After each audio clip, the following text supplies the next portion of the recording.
Hey friends, today I'm going to be growing something that I love to grow, beans, several different kinds of beans. And I'm going to be planting them today in an untraditional way. We're going to be planting these pole beans in straw bales so that they can grow up this arch trellis. So let's dig in.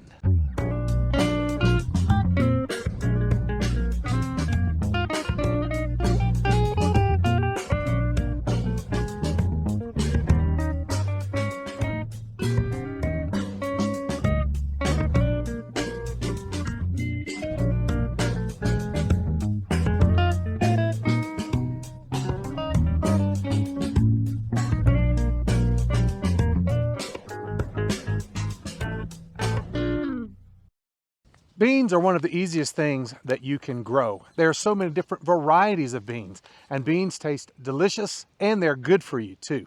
Beans are one of the staple things that you need in your diet. If you're trying to grow food, to grow your own food to eat, and you want to be enough to be sustainable, beans are the way to go. You can grow tomatoes, and there's nothing like a juicy red tomato, and other things like cucumbers and watermelons. But you can't live off of just tomatoes, cucumbers, and watermelons. You need something that can really cover the basis, the staple of your diet, and that's where beans come in. As a matter of fact, with beans and the protein that they supply, you could actually live off of beans even if you didn't have meat. So it's a wonderful thing to do. But it's not just survival food. Beans are tremendously helpful. They create their own nitrogen.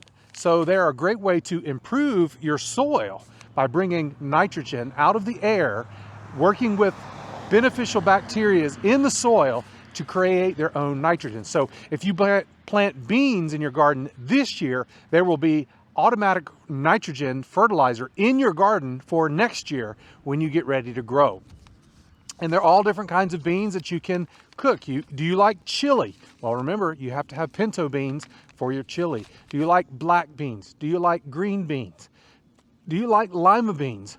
Or do you like black-eyed peas? All of these different kinds of beans, even green peas or sweet peas, are part of the legume family. They're very easy to grow and do beneficial things for your soil. Now, there are two different main types of beans as far as their growing habit. You'll have a bush bean and you'll have a pole bean. Now, a bush bean, as the name implies, is very bushy. It doesn't climb up and get us tall. So you don't need any kind of support typically to grow bush beans. However, with a pole bean, these are vines that typically will grow up a pole or something like an arch trellis. And so if you're growing pole beans, you'll need a trellis of some sort or a stake or a pole to give them something to grow on. Well, since this is an arch trellis, I'm going to plant all of my pole bean varieties in my arch trellis. And then I have some bush beans that I will grow in other areas. But this video is about growing pole beans. So let me show you some of the different varieties of pole beans that I have. These are called, and I'm not sure how you pronounce this, but I've been growing these for about 3 years. They're called Blahilda beans. At least that's how I pronounce it, Blahilda beans. If you know how to actually pronounce it, leave me a comment and let me know. I love these beans for a number of reasons. They are great, vigorous growers. They are going to fill this arch trellis. And notice the color of the beans. Now, what does that mean? Well, in the midst of the green leafy vegetation on this arch trellis, these purple beans are going to stand out like crazy. And so these are a wonderful type of bean to grow. They're very easy to see and very easy to pick. Another thing about these beans is that they are dual purpose. So if you pick them when they're young, they are like a green bean, tastes very much like a green bean. Or you can let them dry and you can shell them and they taste like a pinto bean. So last year we shelled all of our Blahilda beans and we actually canned them and they were delicious. Another variety of bean that we're going to grow is Christmas lima beans. We love lima beans and we grow them every year.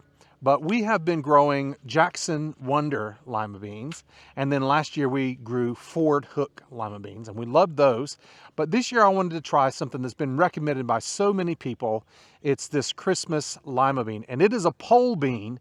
The other kinds we've grown were bush beans. and didn't need supports, but these are pole beans, so we're going to grow them on this arch trellis as well. Another thing I really like about growing beans is you can grow them very close together. So the spacing on these beans is like 2, 3, 4 inches, so you can fit a lot of plants in this one little area. We're also going to grow some rattlesnake pole beans. These are a green bean, and they have a beautiful coloring on them.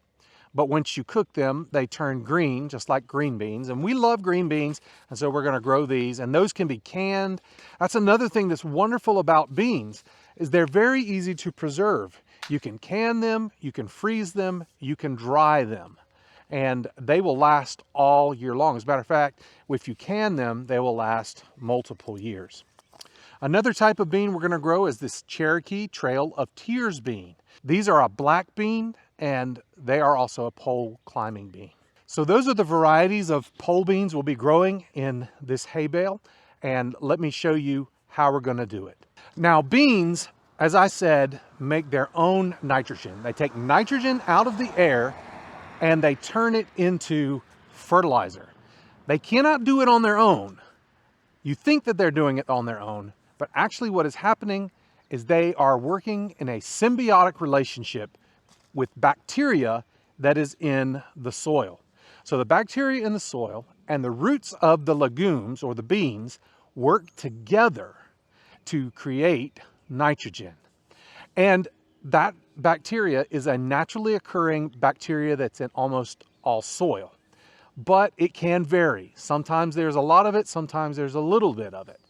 And so one thing that you can do to help your beans be more capable of drawing nitrogen out of the air and putting it into the soil is to add an inoculant. I've never done this before, but many people recommend this. This is in pelletized form, this is the bacteria that will work with the beans.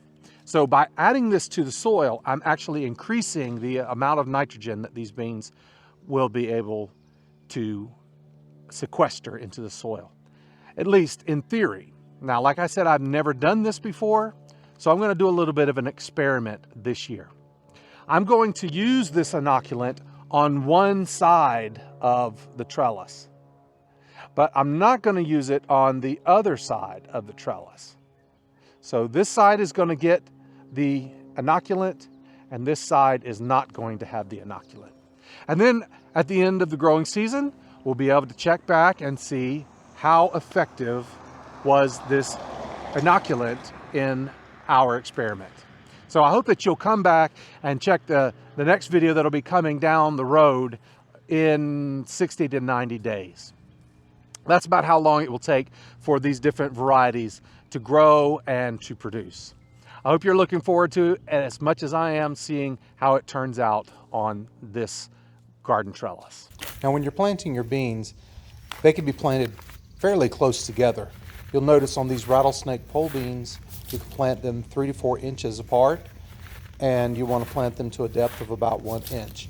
You don't have to worry about row spacing because we're not planting in rows, we're planting in hay bale. So it's more like square foot gardening. And you just want to press your beans down into the hay bale about 1 inch and space them 3 or 4 inches apart, or however far apart your variety calls for. And you also want to plant them up closer to the trellis so that they can go ahead and reach out and grab that trellis and start climbing up it. Now, once you've got your beans planted, you want to crack open your inoculant. And this is a handy container so that you can just sprinkle it right onto the soil or the hay bale in our case. And it's not critical the amount that you put on there. I read that overdoing it is not a bad thing. Sprinkle a generous amount along where you've planted your beans. Of course, after you've planted the bean seeds and put your inoculant down, then you want to water everything in. And I'm just going to use a spray waterer to get everything nice and soaked and wet. And you want to keep your beans damp until they sprout. The dampness helps soften the shell around the bean seed and it's going to initiate the germination of the bean seed. So here's what the beans all look like now after about 3 weeks of growing.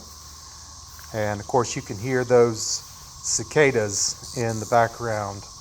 But they're growing up really nice and good. And I did notice that the side with the inoculant in it is taller than the side without. So I don't know if that's because of the inoculant, but it's really the only difference at this point. They're receiving the same amount of water, growing in the same kind of bales, and getting the same amount of sun. Now I'd like to share a little spiritual lesson with you.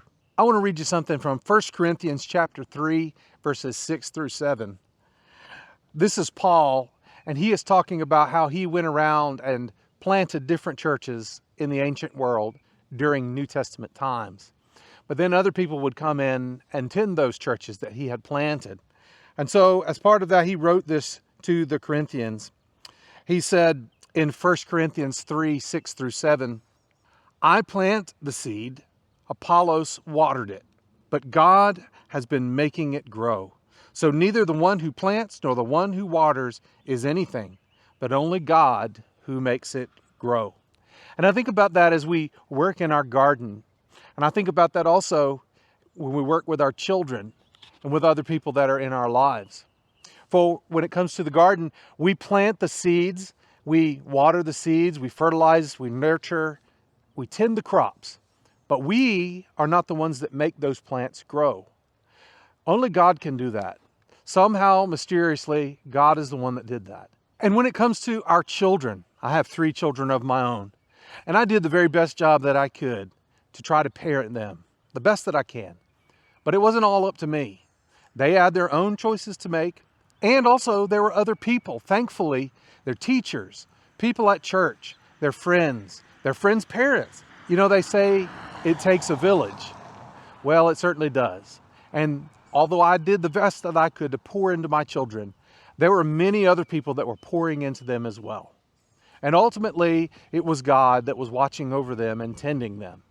And then my children had to make their own choices, taking all of the resources and all that had been poured into them and taking the growth that God wanted to give them.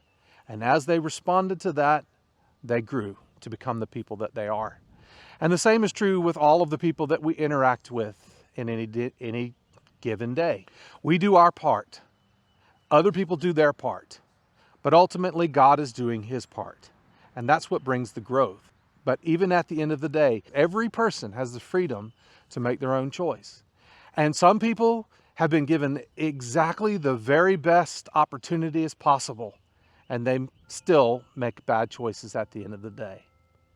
Then on the other hand, there are some people who have gotten just barely what they needed, or maybe they were even deprived and didn't get some of the encouragement and instruction and resources that they need.